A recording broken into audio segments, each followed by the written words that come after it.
Good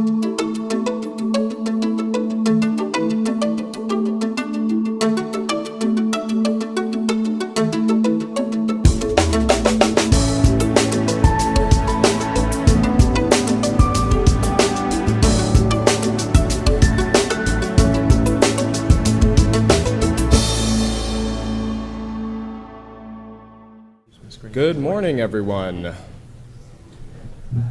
Welcome to Affiliate Summit West 2013. And this actually is going to be a Q&A session majority on live social media campaign reviews. My name is Darin Carter, and I am a search marketing expert with BMI Elite out of Boca Raton, Florida. We're a full-service ad agency. Along with me on the panel today, I have Shannon Vogel from The Bee Scene. She is the, and I quote, Queen Bee, AKA social media strategist. She's been in the industry for since 2006. And along with us as well, we also have Mike Allen from Shopping Bargains, and he is the president and, I quote, Chief Executive Shopper.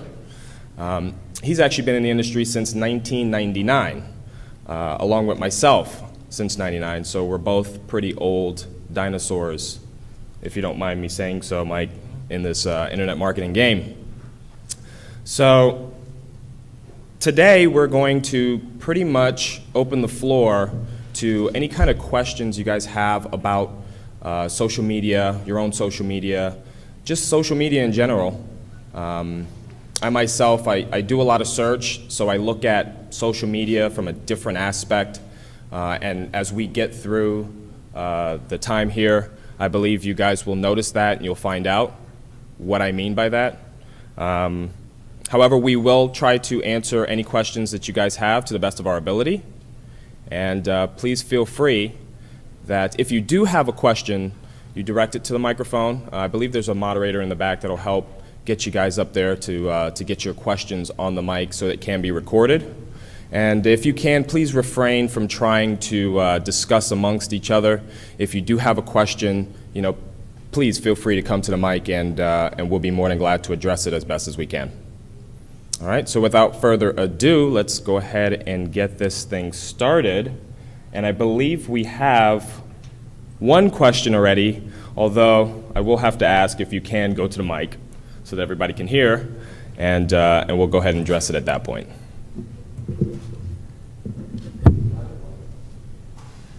Yeah, hi, my name's Kevin, and that's my wife's Facebook site. And I guess the first question would be, what could we do better? The purpose right now on the site is to drive traffic to her blog, which is mainly for behavior disorders and behavior problems for children. That would be the basics of it. Eventually, probably in the next few months, she just finished a behavior management DVD, and we'd like to segue into that to selling the DVD through this, maybe Facebook or onto a different website. Thank you for being the first volunteer. No problem. Much appreciated. I'll start if everybody's ready. One thing that I really like is the cover photo. I like that it shows 3 different images. I feel like it tells a story and gives me a better idea of what her business is and what she's doing. I like that her profile picture is her face. If she were to have a logo that is very, specific and very important to her branding, she could switch that out in the profile section and then maybe put her face up in the cover photo. But I love the way the cover photo pops and gives you a good first impression. The next thing, I have a lot of opinions on the top, so I'm going to go to the top and then I'll step away. Her name of her page is very important, but with all of those words, one of the things I would take into consideration is if anybody tags her in a post, it's not going to flow very well. Like, I just sat in on the greatest session with Dr. Mary MC whether it be licensed psychologist, neuropsychologist at Affiliate Summit West or at, at whatever convention. It doesn't flow very well, but if that's not a priority for her, it's more important to get all of that out in her name, then I think that strategy is okay.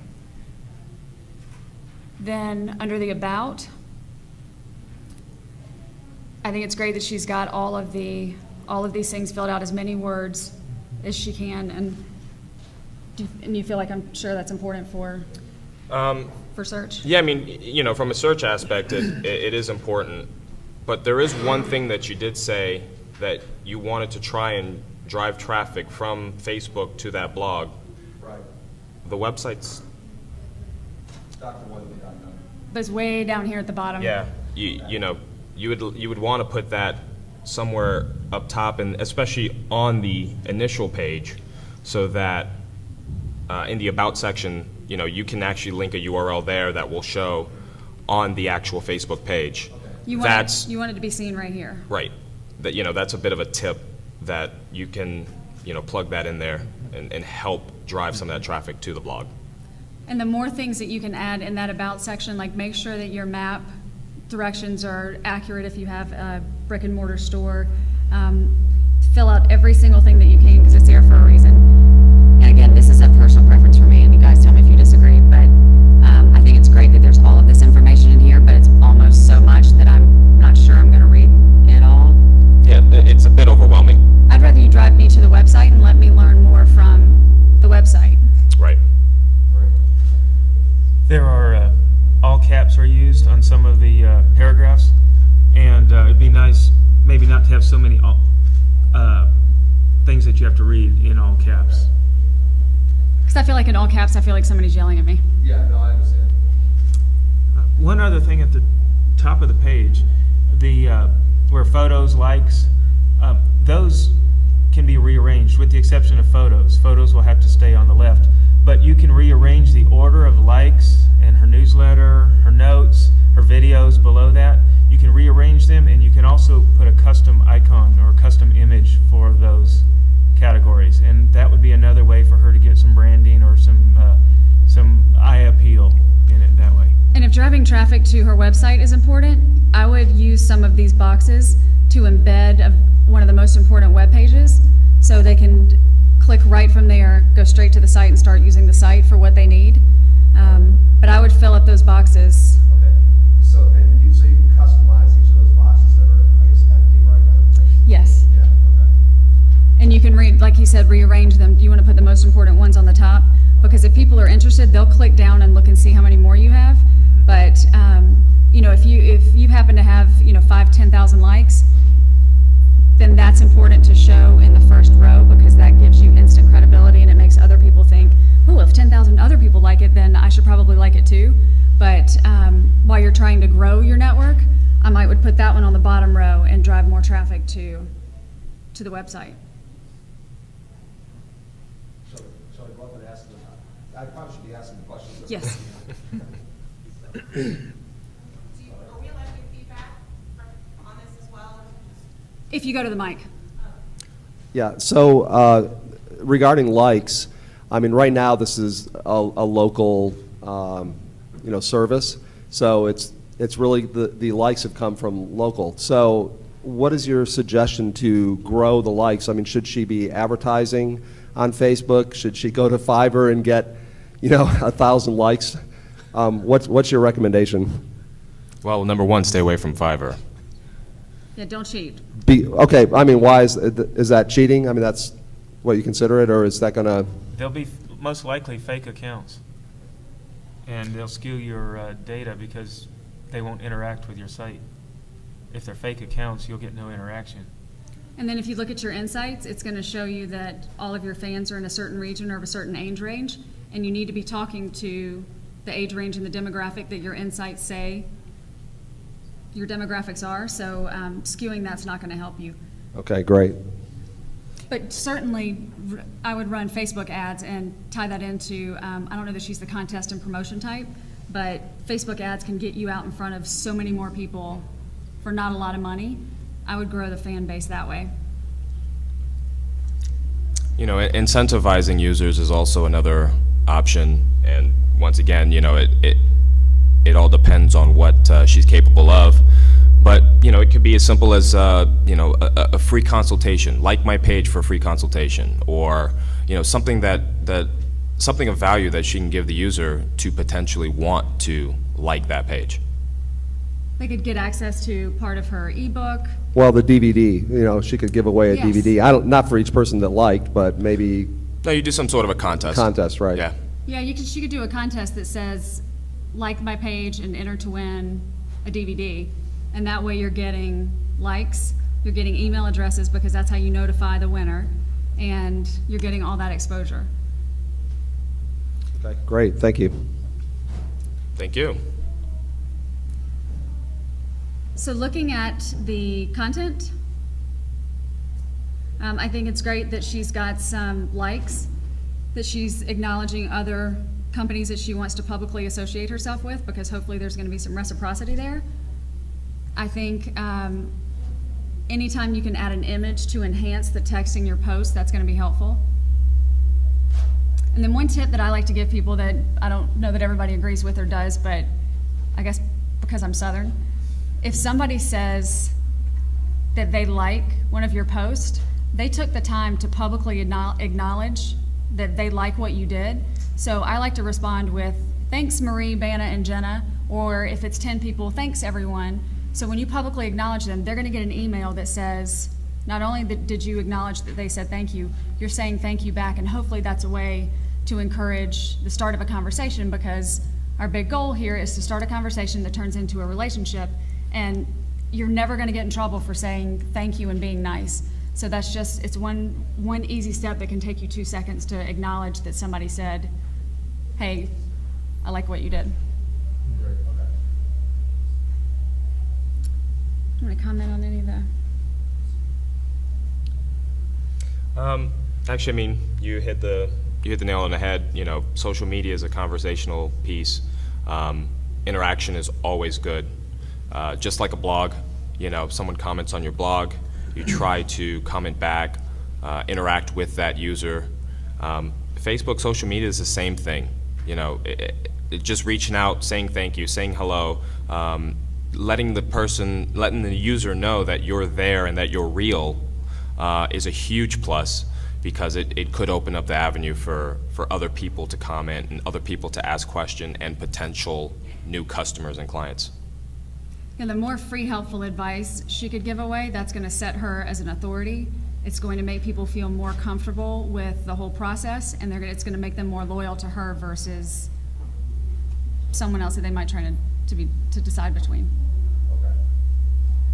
Is that what you were looking for? Yeah, that's great. Much appreciated.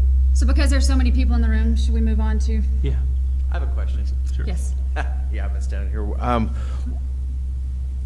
Can we kind of back out a little bit? I'm started in 1999 full time in internet marketing, and I've kind of avoided this whole social media thing. So that's why I'm in this session today, because I want to learn a bit more about it.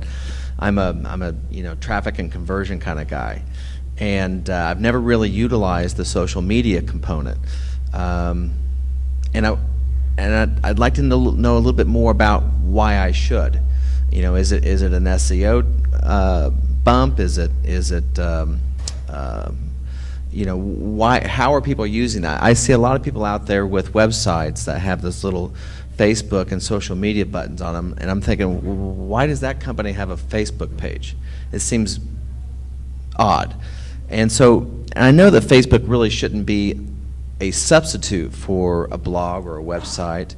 How are people using Facebook, maybe other social media, to augment their campaigns, to add I don't know. I'm not sure why people are using. I would probably jump more into Facebook if I knew why people were using it, what benefits it has to marketers and people online. And like I said, it's not a substitute for a website or a blog, but how are people using social media to facilitate their campaign? Well, what type of lead generation business, did you say it was? I'm not. I'm a kind of a direct response marketer. DR, okay. I have products that I'll drive traffic to. I'll buy the traffic or SEO, and follow us on Facebook. Sometimes people will take traffic, they'll send it someplace else, like maybe a blog, and then back to a conversion page that's a little more hard sale. And I don't know if maybe people are driving traffic directly to Facebook and then hoping they'll bounce to their conversion page, or how are people using Facebook that are trying to get some kind of conversion out of the process? I mean, obviously he's trying to get people to either buy the DVD or book appointments and things like that, and that's kind of it's tough. And local, I can definitely see it, but I'm talking more of a product standpoint from anyone in the world can buy this or order this product. Thanks. Okay. So the first thing that I would say to you as a conversion guy and a lead guy, social media is truly a social, just think about it just like real life. It's not something that's fast. You're not going to get results overnight. You're not just going to be able to slap up a couple posts because there are almost 1 billion people on Facebook. It's just like a relationship. So if you think about how long it takes to build a true, honest, genuine relationship, this is no quick fix. So you hit the nail on the head that this is something that is out there to supplement your website, supplement your blog, supplement your SEO and all these other things. But social media allows you to get into a buyer's mindset when they're not expecting to be sold. So if you think about it, and I hope all my friends are behaving today, so if I am looking through my own feed and I'm looking to see what's going on and I'm seeing, somebody went out to dinner, somebody had a baby, somebody ate a grilled cheese sandwich, all things that most men and most business owners are like, I don't care and I don't want to be in that space. What I want you to take away from this is especially women, or when you're using social media, you got your feet up on the coffee table, in your bathrobe, got a glass of wine in one hand, and you're seeing the whole who ate a grilled cheese sandwich and who did all these things that you think nobody cares about. But if you very gently insert your message into all of that stuff, you're keeping yourself present, you're helping out your branding, you're letting people get to know you on the inside as a person, because people are back to the point where they want to shop with people and they want to know who they're giving their money to, or something behind the scenes that makes them feel warm and fuzzy about giving you their money. So most importantly, you're keeping yourself present and you're getting in front of people that you couldn't ordinarily get in front of. So for example, if you ran a Facebook ad to try to get more traffic to your website or to get some part of your branding out there, you can get in front of millions and millions and millions of people by keyword and get them into your network. Once they're in your network, if you don't aggravate them, if you do this well, then they're going to stay in your community forever. So they might not need you today. They have an interest in you, but they might not need your product today. But if you keep gently showing up in their life, then when they do need you, if you're the one that gave them free, helpful advice, if you're the one that gave them the answer to a question that they had, they're going to choose you when it comes time to make a buying decision. But the biggest point I think to take away from this is you're getting into people's worlds where they're not expecting a sales pitch. So if you're not sales pitchy and you're giving free, helpful advice and you're showing that you're the authority in your niche and you're truly social, then you're gonna succeed and you're gonna get the results. But they're not gonna come super fast. You have to work at it. Does that help? Absolutely.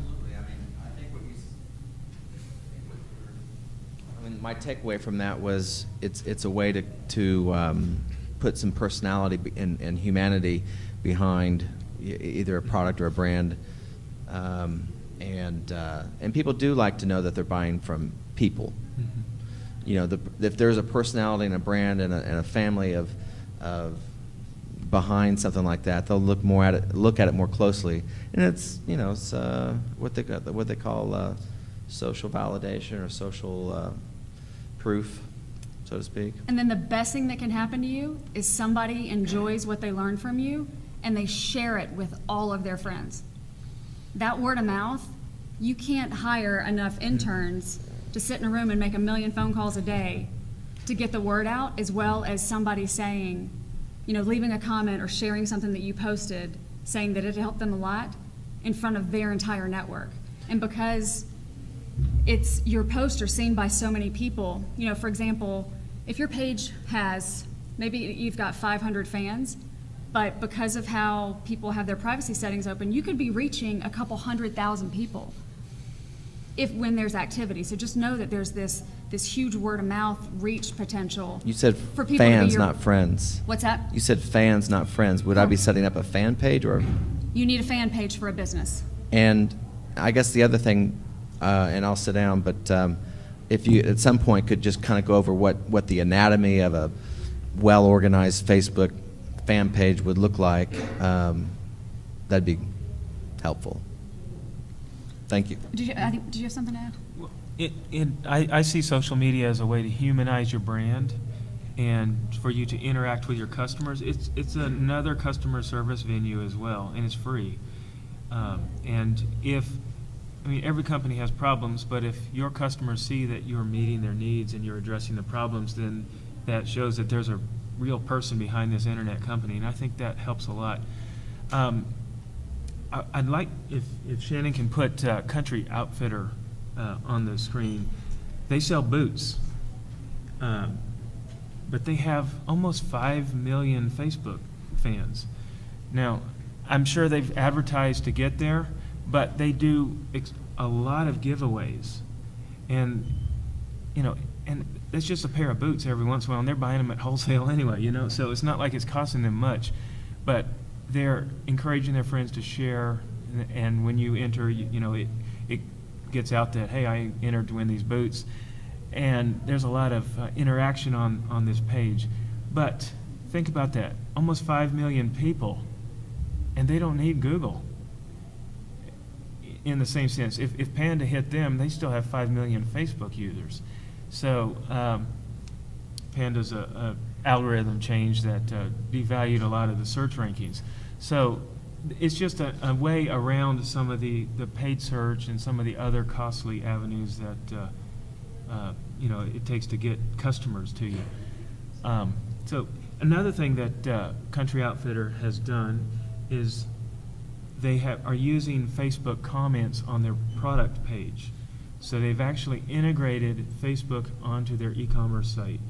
So that means that when someone posts a comment on their sales page, then they get that feedback on the person's page, and all their friends get to read it. So it's just been a really effective way for them to get their word out on something like boots.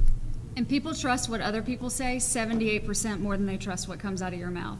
So if you can get social brand ambassadors spreading the word for you, they're spreading the word for you while you're selling, while you're sleeping, while you're working on your marketing plan, while you're at the drugstore, while you're paying your bills. All of these people keep working for you on steroids. So this is a cool thing to see. Their promotion that you can enter to win these boots. The great thing about this is they're going to get likes out of this. They're going to get emails out of this. But when I see that how many of my friends also like this, I think, oh my gosh, I must be missing out. I totally need to like this, because it must be cool if all of my friends do. So use that to your advantage. Does anybody have any questions about, do you want to talk about this site more? Is anybody ready to pull up one of your? Yes, this is, he asked if this was a pop-up. So I went to, this was actually on their post. And I like that they opened it in a new tab. Is that still on Facebook? No, that's not on It's Facebook. on their site. It's on their site, yeah. And then they could have, I'm surprised they don't have more apps, but with 5 million Right. fans, I don't know that they need 'em. Exactly. They have no apps actually, other than their giveaway. Yeah. And speaking of apps, if you're active on other social sites, I would add a Twitter feed to your apps. I would add your YouTube feed. I would add your Pinterest feed, because if people find you on Facebook, and generally they, might find you on Facebook first because that might be what you promote the most, or that's what they're most comfortable finding. Let them know that you're on all of these other social sites, because we want them to connect with you everywhere that they can to get the message that they want on the platform that they want to get it on. There's some tools that make it easy to share your YouTube feed or your Pinterest feed on your Facebook page. And one that I've used is WooBox, and they have a free version and a premium version. Tab Fusion does it. Grow Social will do some of these. PageModo, you can share Twitter. There's others. Shannon and I were talking before the session about some of these, and there's more. But those are some tools that most of which have free and paid versions, but that can make it easy to incorporate a lot of the content that you're already producing on other social media platforms and blogs, and get them on your Facebook page so they can be shared and enjoyed that way as well. Is anybody ready to pull your page up? I'm sorry, we can't see you guys, so if you're standing at the mic, Yeah. go ahead. Yeah. Sorry about that. I didn't know. I thought you guys were just ignoring me. Oh, no, I still can't see you. Thanks for all your insight. Like the last guy, like him, this is all just a big mystery to me. It's a head scratcher because we have limited resources at my site. I started the site myself. Now I have like maybe 30 guys that work for me, and we generally, like you said, give out some free advice, through this, and that's what we do on our website, on our free section of our website, and we do it there because we know we're going to make money with it there. We're well indexed in Google, at least today, and we know we're going to make money. But I know that people are leveraging Twitter, they're leveraging Facebook into making money as well. We've dabbled in it. I have followers. If I told people, follow me on Twitter and I'll have a raffle at the end of the month, they're going to do it. I'll have 1 million of them. I know it. But how do you find that balance? How much time do you dedicate to this as opposed to your website where you know you're going to make money? Or do I hire a guy and say, you're my Twitter guy? How much do I pay my Twitter guy or my Facebook guy for how much work? Is there consultants that do this sort of thing? Because, like I said, I'm so focused on how can I make $1 more than I made yesterday. I flew halfway across the country to come here. That's the only reason I'm here is how can I make $1 more than I made yesterday, right? We're not going to, we're all here. Exactly, So that really is my question. I just want to know, using Facebook and Twitter, because this is such a mystery to me, how can I make $1 more than I made yesterday, even if it cost me $99 to bring in 100? I'm there. I'm down with it. I give it a shot. I have a website. I've wasted money on things that, didn't that I thought were great ideas, but my millions of readers, they could care less. So thanks. I think I have a little something Okay. to chime in on that one. Go ahead. So, coming from the world of search, everybody has always this thought process that, and it's a strong thought process. Google, Bing, Yahoo, they drive a lot of traffic. So you build your website, you optimize it, you're buying pay-per-click ads. You almost, to me, and what I tell a lot of my clients is you almost have to think about Facebook and Twitter and any one of these social networks as if it was its own Google with its own searchers and users. It may not be the best form of traffic, and it may not convert as high as Google does, but it's traffic at the end of the day. I believe Facebook is starting to drop a lot of dollars into their search technology because, let's face it, especially with the younger crowd, which today may not be worth anything to you if they're not a buyer, but every single one of them have a birthday and they all get a year older, and they've grown up with this Facebook on my phone, log into Facebook to see what my friends are doing. They're just searching at Facebook now. Mm-hmm. Facebook has I want to say there was a stat that Facebook is like the number 5 in the world of search engines, just off the basis that they have so many users that just use that search tool. that search bar at the top of the page. So there is Facebook's putting money into their algorithm to make that search better. And if you're behind the curve, there are companies out there that are dumping a lot of money into their Facebook presence. As far as what to spend or how much time to put into that, I think just like anything else, when you started your website and you said, how much money do I put into SEO, there's no real dollar amount that you can say or gauge. You just know that your site, for whatever reason, if it looks a certain way and it converts a certain way and you're on a certain page on Google, you get X amount of percentage of conversions, right? So it's about trying to figure that out with Facebook.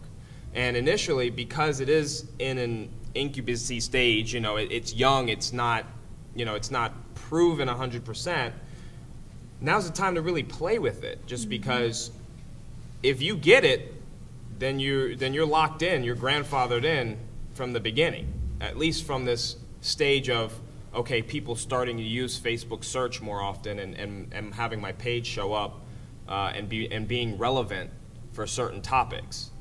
I don't know if you guys have anything to add to that. Completely agree. I guess thinking from getting started, and it might sound intimidating, we're talking apps and all this kind of stuff, that you don't have to just jump in all at once with this. I think people basically use social media for 4 reasons. They want to be informed, entertained, engage with others, and get something of value, which could be a coupon. They want a coupon or something free from you. So you've got those 4 reasons they're coming there. So take advantage of one or more of those 4 things. And you're the expert of your company, so you can probably provide at least one of those 4 things. And as far as early on, how do you measure success before you understand the analytics side of it? I think there's 3 kind of rough measures that you can take without having to get any tools and look at numbers, but you can look at conversion rate or the responses. Are you getting the responses that you want out of it? Are people interacting with you? You can look, you could call it amplification rate, but are they sharing your information, basically, would be one way to put it. And then the third one would be the applause rate. Do they like it? Are they giving you likes? Or on Twitter, are they making your tweets their favorites? Or Pinterest, are they liking what you're doing there? So you can look in the early days without spending a lot of time or money on those 3 kind of basic things and get your feet wet, and then as you get successes, then you can build on that with more, ultimately to hire in a consultant or a professional if you need to. But that's just one thing that's worked for me on the small scale. So I'll address the second part of your question. I think you have to decide what your goals are. If your goals are to stay connected with past customers, to try to use the word of mouth potential to get new customers, then yes, you want to put some of your time into social media. You have to look at your budget, and depending on what your goals are, allocate your budget accordingly. If you're a business owner and you're the one that's got to do all the bill paying, all the marketing, all the hiring, pay the rent, all of that stuff, I guarantee at the end of the day, when you try to sit down at Facebook and look and see what you're going to post, you're so brain dead that it's not your thing. Some people, it's never going to be your thing. Like I tell people all the time, if you were raised in sales, 20 years ago, we were all taught to ask for the sale. Social media is not like that. You can't just ask for the sale. You have to plant a seed, then you have to inspire them, then you have to wait a little bit longer and show them some pictures, then you have to show them you're the authority. And then after they've seen it 7 times, they're probably going to buy, but they're never going to tell you, unless it's with a coupon code or something, because of the way Facebook works and everything happens in the back of the brain. They're not ever going to be able to tell you, oh, because I saw your post on one Thursday, and then I was in the grocery store and I thought about it the following week, and then this and this and this, that's what made me buy. They don't know what's happening to them because you're not direct selling to them. So a lot of sales guys and saleswomen have a hard time with that whole thought process. So if your brain doesn't like social stuff, but you know you need it, that's when it's time to hire a consultant. If you have, a budget where you have the resources to hire somebody and you know you don't have the time and you want it done right, social media changes every single day. So if you're the kind of person that you love to stay up on what's new and you're totally down with everything changing and you constantly adjusting, anything that you do in-house is always going to be better than outsourcing it, even though that's my livelihood. It's better for you to do it in-house because only you know your business, and as passionate as I can be about your business, I can't be as passionate as you are, and I can't sit in your office every single day and see all of the things that go on. So a better social presence is going to be done in-house, but not everybody can do it in-house. So you really have to weigh your budget, your goals, and what your options are. So don't ever feel bad that you don't know everything there is to know about social media. I don't know everything there is to know about social media, and I do this 16 hours a day, all day, every day, and it's all I eat, drink, and sleep. So if you have a business to run, please don't feel like that you're behind the times because you don't know everything about all the social media tools. But if it's important to you, then take classes, sit in things like this, hire a consultant, whatever it is you need to do. I just want to encourage you not to be overwhelmed and think that you should be an expert in this. So I think we have somebody standing at the mic. Hi. Still can't see you. If the option's still open, I would love it if you would look at our page. It's Front Point Security and Front Point all together. The purpose of the page is to drive traffic to our website, to make people call our call center to get security systems. We also have a customer love page on our website, so we're also looking for comments to influence people to buy or influence their neighbors or whoever to purchase our systems. So because I love the top part, can I take the top part? Absolutely. I love the cover photo. That says to me, like, homey, it gives me the instant feeling that I want my home protected. That is outstanding. And sidebar, Facebook is cracking down on the cover photos. Don't try to put an ad, don't try to put an offer, don't put cute little arrows that point to a website. You can have 20% of your cover photo being text, but they did this for a reason. They really want you to tell a story with an image. And to me, this is a much more powerful image than you putting this house up here and then saying, is your home protected? Like, I get it. Like, I'm smart. Let me come to that conclusion on my own. Let me learn about you on my own. Don't tell me what to do right in my face with this big cover photo. So I love that. I love the logo. That's the great branding to me. Love the name, that it makes sense. It's what you do. It's short. And I like this. I like this call for a free quote. Love your Pinterest app. Love the free quote app. Love that you have a lot of fans. Congratulations. So for everybody else, these are examples of the Pinterest and the YouTube feeds, so that if I met you in the hall and we had a great conversation and I decided I might be interested in your services and I liked your page, then the first thing I'm going to do is go on here and find out where else I can connect with you so that I'll see you later. So I think that's outstanding. Do you want to talk about search or content, anybody?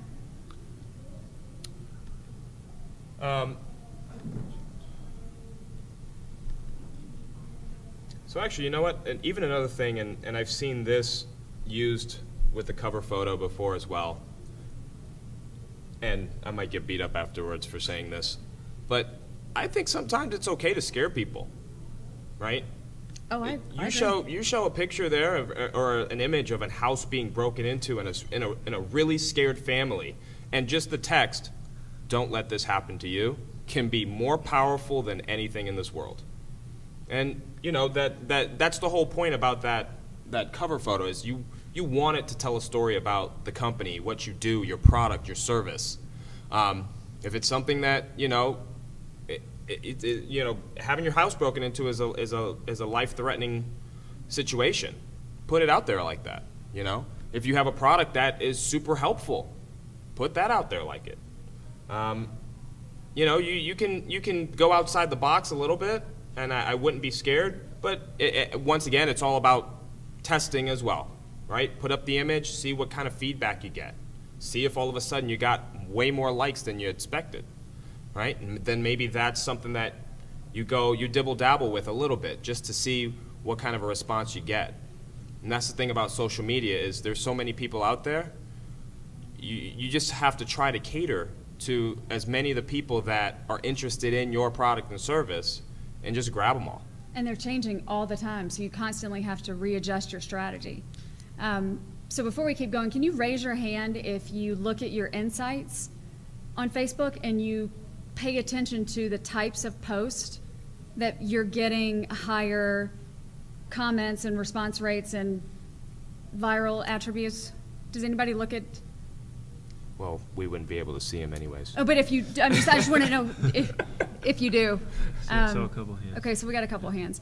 That's a really important thing. If you're not sure if you're giving your audience what they need, because this is not all about you. This is about them. You want to give them what they need to hear to fall in love with you and make a decision and choose you as a security company. If it's not working, don't do it anymore. So if you look at your insights, it'll tell you which of your posts are most successful, and then you can start analyzing even which day and time is most successful for your community, because FrontPoint's community is completely different, needs a different message and a different strategy than a neuropsychologist. So, so just keep that in mind. I was going to point out you've got a nice mix of highlighted posts or pictures, articles, and just the regular ones. So the highlighted ones go across the whole page, and I think it's a good idea to highlight some things and and you can pin things to the top for a while too, make them stay there. But nice mix. I think that's a good thing. One thing I always try to suggest with highlighted posts is to always try to use an image there, because it's the width of that page. So you want that to jump out. It's a real attention grabber. Utilize it. It's there for you to use, and you might as well take advantage of that and use up that real estate as best as you can. And change it every 7 days. Keep it fresh. So for whomever asks about the good nuts and bolts of a page, that's a good habit to be in, is making a highlighted post every 7 days. And I think too, it's this review tab. I think for a company like this, having somebody else say, you know, I was a victim of a burglary and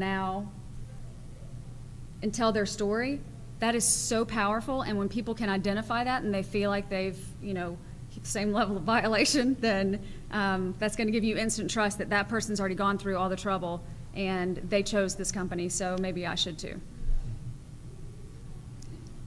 And I think for post strategy, there, like you were saying, you can almost scare people sometimes with the images and make them feel vulnerable, but then the text that comes with that image says how reassuring your company is and how you can take care of your clients and get that whole warm, fuzzy feeling. Because your options are, you can say what you want to say with words, you can say what you want to say with words in a picture, you can link back to a video, and if you have a nice, healthy mix of that, then I think there's some real opportunities for, especially for a company like this.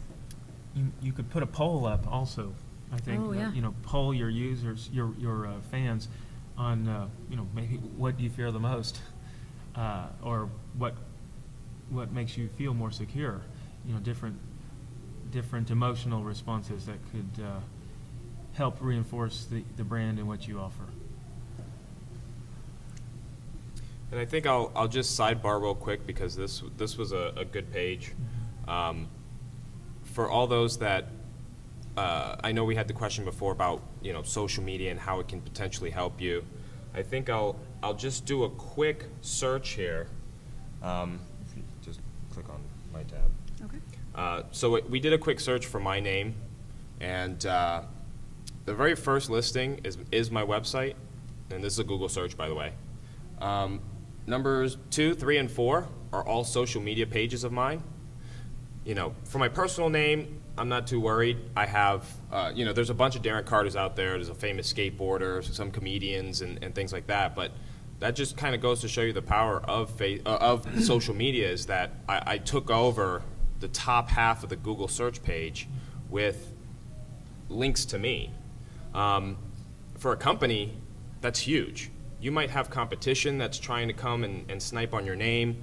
You may have individuals that want to, help kind of ruin your reputation. A great way to even kind of control your online reputation is just utilizing your social media pages. So I just wanted to kind of throw that out as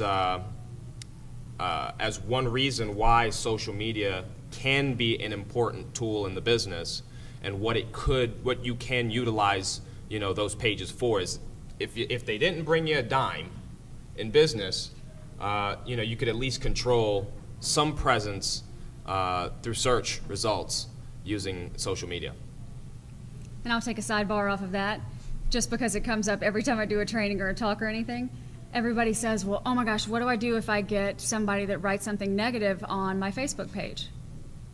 Do not delete it unless it is a blatant, abusive, has absolutely no value. Then you can delete it, but otherwise it is in your best interest to respond to that and show the rest of the world that yes, you have problems, but you take care of your customers, you take care of your problems. And 9 times out of 10, it was the customer's fault anyway. You can't say it was your fault anyway. Drop the emotion and respond back to them and say, let everybody else publicly see, here was the situation, here was, our misunderstanding, and here's where you failed to do your part. However, we're still willing to help you however we can. I wouldn't offer giving things away because that just teaches people to, if they complain, you're going to give them something for free. But please always respond to negative reviews and know that you're not real. You're not a real company if you've never had a problem. So it's okay to have a problem, just address it and take care of it. I had another side if you have time. Yes, please. Our company is Things from Another World. We're a comic book retailer, and we have a Facebook page. I was hoping I could get your feedback on. Oh, okay. Another world, you said? Things from Another World. Oh, Things from Another World.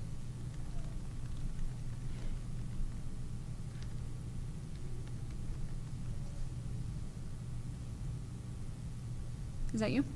Yes. Nice, powerful, strong image. They might get cranky about the all these words. They haven't yet. They haven't yet. Yeah, you'll find out one way or the other. If they don't like it, they'll take it down and you'll get to start over. But it's a nice, strong, powerful image. Nice apps. So I'm going to click on this Unleash Your Geek. So this is a great example for those of you that don't know what a fan gate is. This is an app that I'm required to like this page before I can get, I guess, my inner geek unleashed. So I'll get a chance to win a gift certificate. So I have to like the page.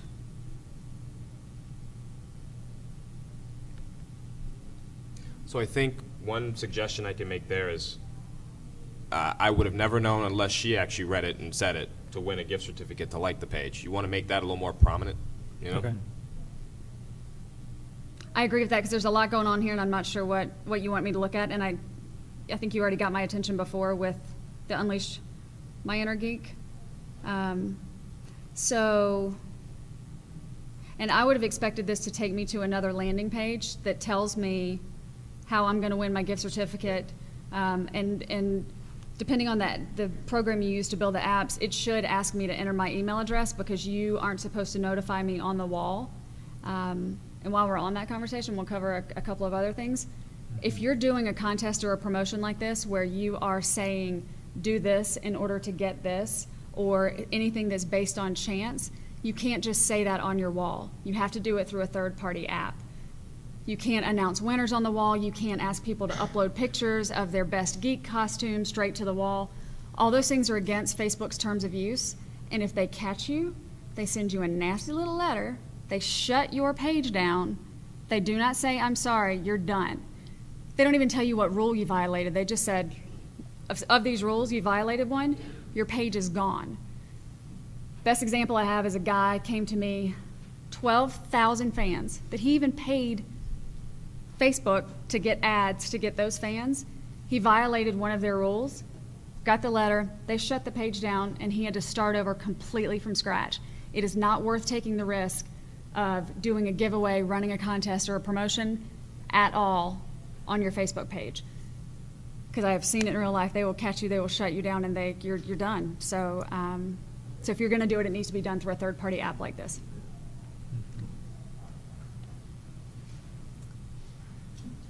And if you just go to Social Media Examiner and Google, search Facebook promotion rules, they have a great article that tells you in English, not in Facebook Nerd Talk, what you can do and what you can't do, and that gives you great examples. So you'll really have a good guideline of what's acceptable and what's not. So I like that you customize your event.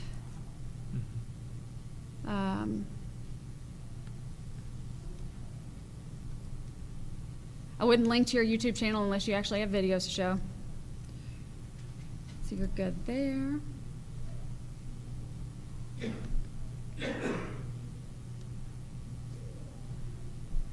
And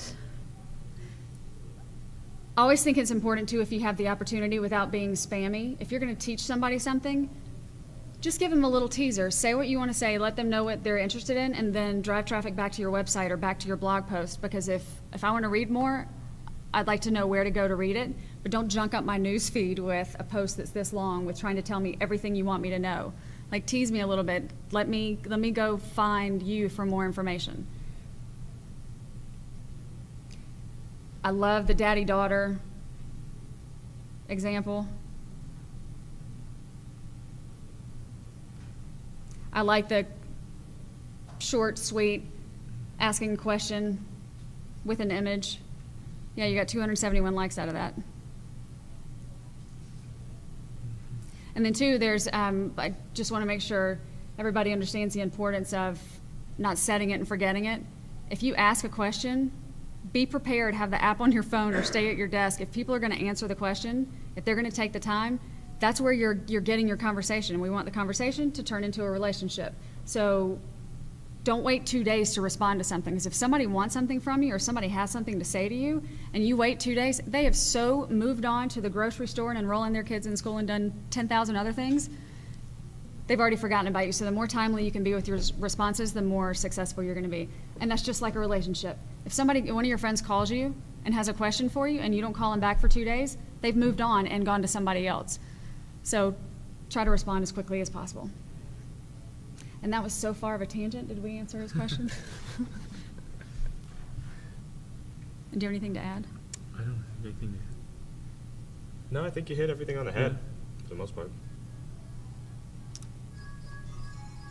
Yeah, so for example, again, I would look at the post that got you all of these comments and think, okay, was it the time of day I did it? Was it a question? Why was this so good? And evidently my people like it. Your own community likes it, so keep doing more things like this. They're giving you all the answers. And the other great thing about social media is if you get a social community and you want to know how to improve a product, or you really want to know what the people that are buying your product think, ask them on Facebook. They're happy to tell you.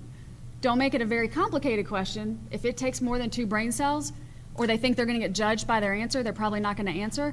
But if you answer a very simple question like, sorry, I don't know enough about comic books to come up with an example, but if it's a restaurant and you're like, we're thinking about putting a margarita versus a new martini, which would you prefer? Because people are scanners and they're just going through their feed, they're going to either say margarita, martini. And then if you get enough of a balance, then you get to say, because of the overwhelming response of what you said you wanted, we're going to put them both on the menu. What's going to happen?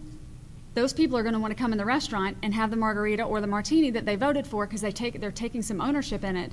You got the answer of what people want, and you didn't maybe put something on there that they didn't ask for. So really ask your people questions if there are things that you want to know, and pay attention to the answer once you get those answers.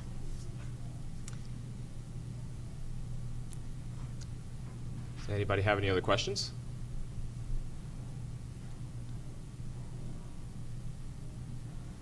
In your experience, what hours of the day, or morning or afternoon, is the best time for social media activity for Facebook, Twitter, Pinterest? If it's different for all three, or specific hours,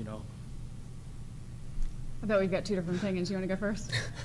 No, I'd like to hear what you have to say. So first, and first thing I want to say is it depends on your niche and your audience and your location and what you do. You can find that out again by studying your insights, but you can use sites like Crowd Booster that are going to tell you what time to tweet for the people that are influential in your community. I will tell you too, if you have any kind of retail business or anything that's, you know, maybe more lighthearted than a neuropsychologist, think about that if people are at work and they're screwing around on Facebook.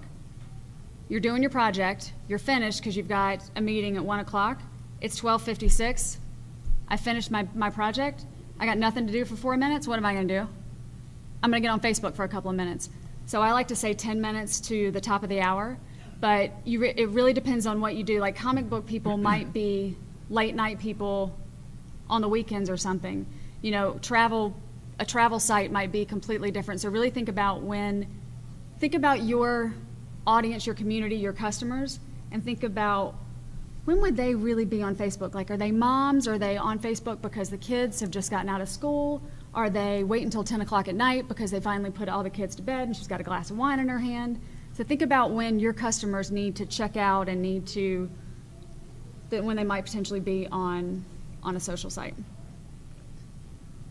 You could ask them, would you rather I post it at this time or this time? Yeah, do a poll. One of those simple questions, Yeah. or a poll.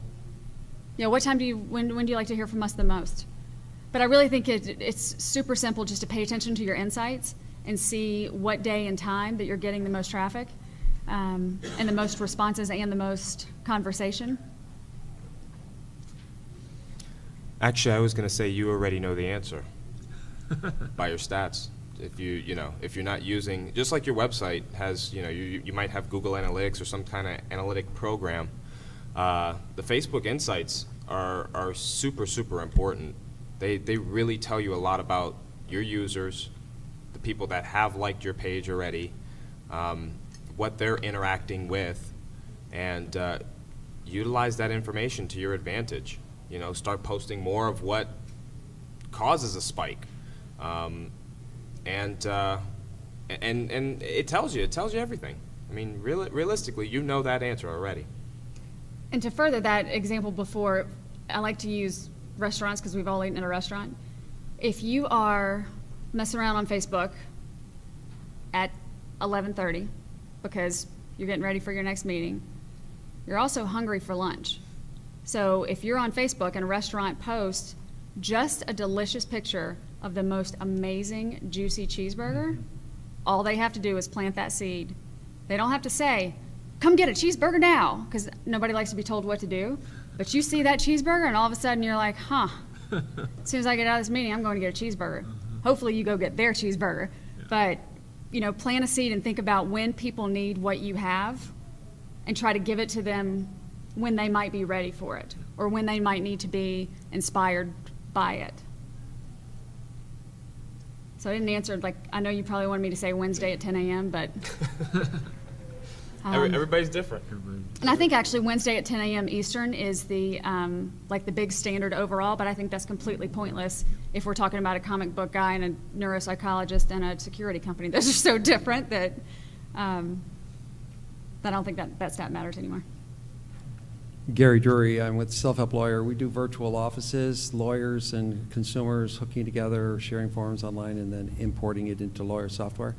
And we aggregate leads, we buy leads. I'm looking for two things. One is the statistics the information that is entered into the forms that go to the documents in general are statistics and information that can populate economic reports so it can update. Is there any way to be able to update the Facebook page so that we can constantly feed more updated information in automatically? That'd be the first question. And the second, because we deal more with bankruptcy leads and credit counseling and DUIs and such as that, is there a better way to approach that in that it is a negative campaign? That's a lot to answer, and I want to say we're almost out of time. Okay. Are we? We are, okay. Yeah, it looks like we are out of time. You know what? I mean, I'll be more than glad to stay afterwards and tackle that question. Great, thanks. But I guess, we're going to wrap it up. I don't know if you guys are staying after a little bit? We'll be here for a little bit if there are any questions that you guys do have that you want us to answer. We'll be more than glad to try and hammer some of that out for you. Thank you very much for coming, and we appreciate everybody, and hopefully we got some good information in your head there. And don't be afraid to stop me in the hall. I don't know about these two, but I totally don't mind if you grab me in the hall and ask a question. So, thanks again for Perfect. coming. Thank you, everybody. I appreciate it.